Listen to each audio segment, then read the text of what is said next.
When I first saw this movie, I thought the future of the MCU is looking super bright. Little did I know we would be in 2016 and still without a sequel to this film. Marvel would be having a bunch of issues, and they would have cranked out a bunch of bad to mediocre projects. What's up, guys? My name is Ryan. Welcome to my channel if you are new here. So in this video, I will be talking about the next entry in our MCU series, that of course being Shang-Chi and the Legend of the Ten Rings. Super excited to talk about this one, and super excited to rewatch this one and get to it. And it's after I watched the movie, so just gonna jump in and start talking about it. And of course, spoiler alert if you have not seen the film. And first thing I gotta talk about, as I usually do, is the cast and characters for this film, which just across the board was just fantastic. Most notably, Simu Liu as Shang-Chi, and Tony Leung as his father, Wen-Wu. Their father-son relationship and that dynamic between them, they just did such a great job portraying that. Simu Liu is fantastic as Shang-Chi. He's such a great, fun, new, interesting character in addition to the MCU. I just love how Marvel is still able to take these, D-list characters who, nobody has ever heard of except for,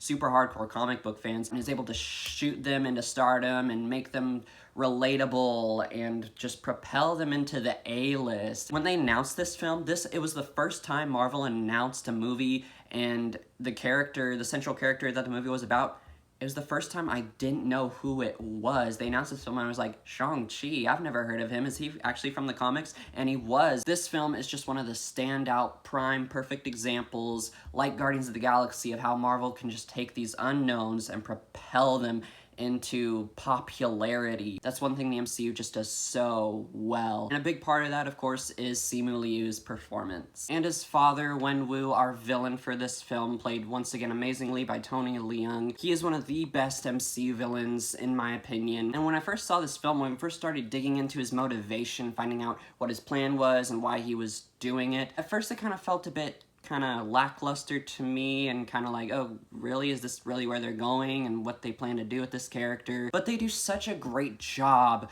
of building emotion and care and helping you actually buy his motivation, especially through the use of flashbacks and seeing his history and life with his wife and his kids, and just seeing them as a family. Tony Leung's performance and just seeing the emotion on his face and how much he misses his wife, how he really wants that voice he's hearing to really be her, how he really wants to believe that she is alive and that he can rescue her and they can be together and be a big happy family again. They just do such a great job of getting you to care for this character and understand how he's feeling. And that's another great thing about this film. It is just so emotional, and once again, especially when you see the flashbacks, you just see Shang-Chi's family when they're together. This film is just so emotional, and Simu Liu and Tony Leung's performances are part of the reason why it is so emotional, because they both gave just such great performances. But you also got a bunch of other fantastic actors in here. Michelle Yeoh as Shang-Chi and Xiaoling's aunt, their mother's sister,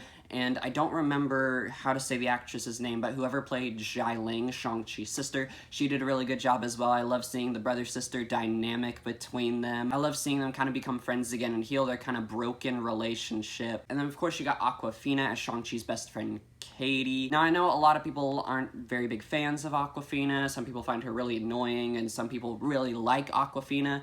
I'm kind of in the middle. I like Awkwafina. I don't love her though. Sometimes she can be a bit annoying, but I think she is a pretty good actress as well, and that's pretty much how I felt about her here. She had some really good moments, and I love how her character Katie learns to not be afraid to stick to something and apply herself and to try, even though she might be afraid of failing. Awkwafina definitely had some really good moments in the film, but nothing that I thought was overly phenomenal or standout. And then also, I was surprised to have Ben Kingsley's Trevor Slattery show up from Iron Man 3. And that's another good thing about this film. It fixes some of the issues with Iron Man 3 with bringing in the real Mandarin. And I did not expect them to bring in Trevor and actually give him a pretty decent amount of screen time, but I thought he was so much fun to have in this film, and his relationship with that creature Morris was just hilarious and cute and funny. Just great performances all across the board with this film. And then probably the second best and most notable thing you have to talk about with this film is the action.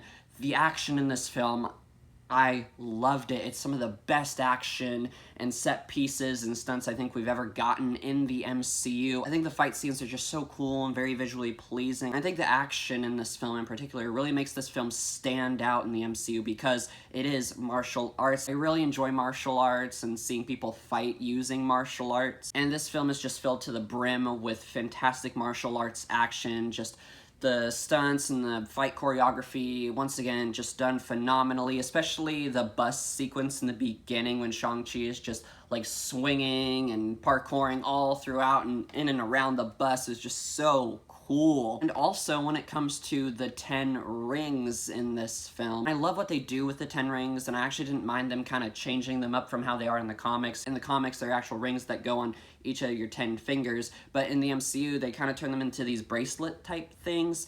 And from the opening, when we start seeing the history of the 10 rings and Wenwu as this kind of conqueror and using the 10 rings, it is so flipping cool to see him and Shang-Chi later in the film both use the rings, and just those fight scenes, they were so cool and once again very visually pleasing to watch. And whenever the 10 rings were used, it was just mesmerizing and captivating, and it captured your attention and it held it every time someone used the 10 rings, especially that fight scene at the end when Shang-Chi is fighting his father and like half the rings start working for him and half the rings are gold, and then Wenwu's using the other half of the rings that are blue. Is just very visually pleasing to watch. I also love the mystery kind of surrounding the 10 rings. I love how in the beginning they talk about how no one knows where they came from and where Wenwu found them, how he got them. I just love how they built on that mystery and intrigue into learning how the 10 rings work and where they came from, especially in that post-credit scene at the end when Wong comes to Shang-Chi and brings him and Katie to the Sanctum Sanctorum, and they talk to Bruce Banner and Captain Marvel, and they learn how old the rings are and that they're actually sending a message out into the universe.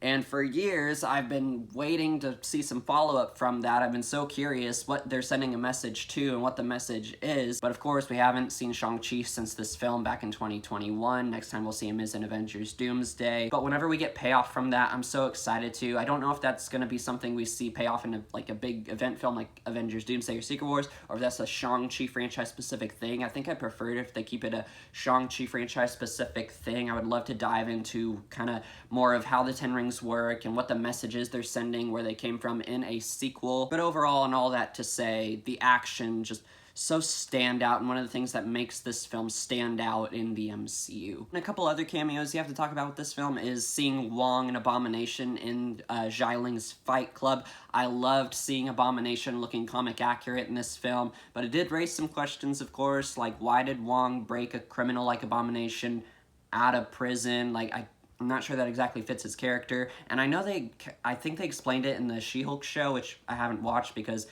I've just heard bad things and just frankly looks bad. I read up on it and found the explanation, but I think like even what I read, like it didn't exactly clear anything up. But I did love seeing Abomination in this film, but I really don't like how they explained why he was in that fight club in a TV show, and in such a bad TV show, apparently. Another thing that really impresses me is how the MCU with this film is just successfully, continually able to expand and further explore the wider world of the MCU, particularly when we go to Ta Lo. It's just such a beautiful place, and there's such colorful creatures and vibrant landscapes. It was just such a great place to be. I just love how the MCU is able to dive into these characters and this history that's always been there, but we're just now learning about it, just now exploring it, and how they make it fit in the MCU without it really contradicting anything they've set up so far and any established rules in the universe so far, at least none off the top of my head. This film just still fits perfectly in the MCU. I also think this film has some pretty good messaging about not letting your gifts and your talents go to waste and actually using them for the greater good and to help people and benefit them. In the beginning of the film, we see that Shang-Chi and Katie are just valets at this hotel,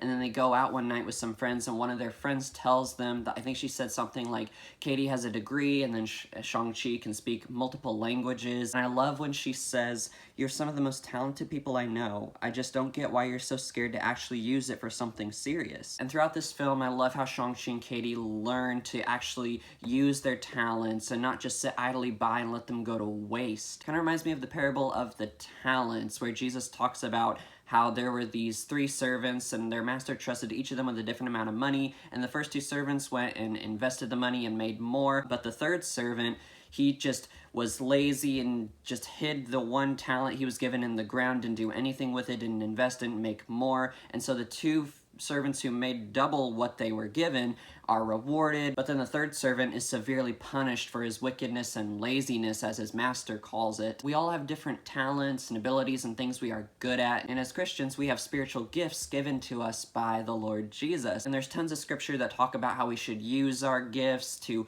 build up the church and for service and to benefit others. I'm actually reading through the book of 1 Corinthians right now in my personal time with the Lord, and I just read chapter 12, which is one of the famous passages about spiritual gifts. And verse 7 talks about how the manifestation of the Spirit, or spiritual gifts, are given to each one for the profit or benefit of all, for everyone in the church. And one day God is going to call us to account for how we lived our lives for Him and how we used what He gave us, and were we good stewards of what He gave us. Scripture talks about how everything we have, even all of our possessions and even our very breath, is given to us by God, and one day He's going to call us to account for how we used what He gave us. Just like the parable of the talents, our master's going to call all His servants to give an account of what we did with what He gave us, and He will either reward us or punish us if we, like the lazy servant, just sit idly by and let all that talent and our abilities and our spiritual gifts go to waste. Shang-Chi is a fantastic fighter, and in the Marvel comics, he's known as, I believe, one of, if not the best fighter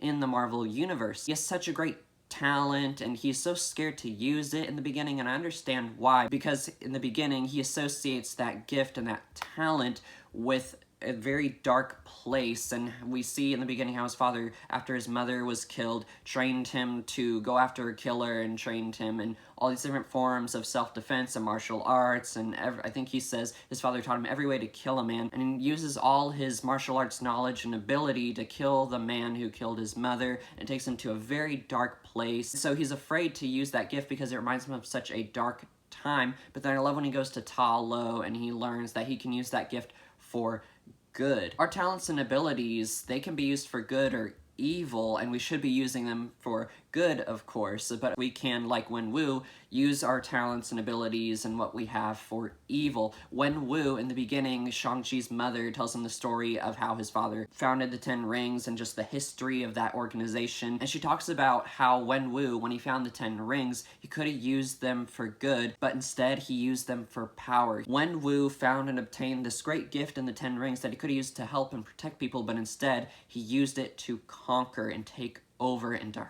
hurt people. He terribly abused this great gift he was given. And I love how Shang-Chi learns that he can use his talents and abilities for good or for evil, and he decides to use them for good and to help protect the people of Ta Lo and to save the world when the Dweller of Darkness comes out of the cave. And I just love how him and Katie throughout this film learn to use their gifts and not just let them sit idly by and waste them, but use them to help people, because it does feel much more fulfilling to help others and do things that benefit others and to care more about others than you do about yourself, and not just be so self-indulgent. I just love how come the end of this film, Shang-Chi and Katie learn to use their gifts and their talents, like their friend said, for something more serious. I just think that's a really good biblical message we can get out of this film, not to waste what we've been given, but to use it for the benefit of others, to show love and to help people. Shang-Chi is another fantastic entry in the MCU, but I do have a couple problems with it. One is that some of the humor doesn't always hit. Some of it does, but then there's some jokes where, for me personally at least, I just felt like, that's not funny, just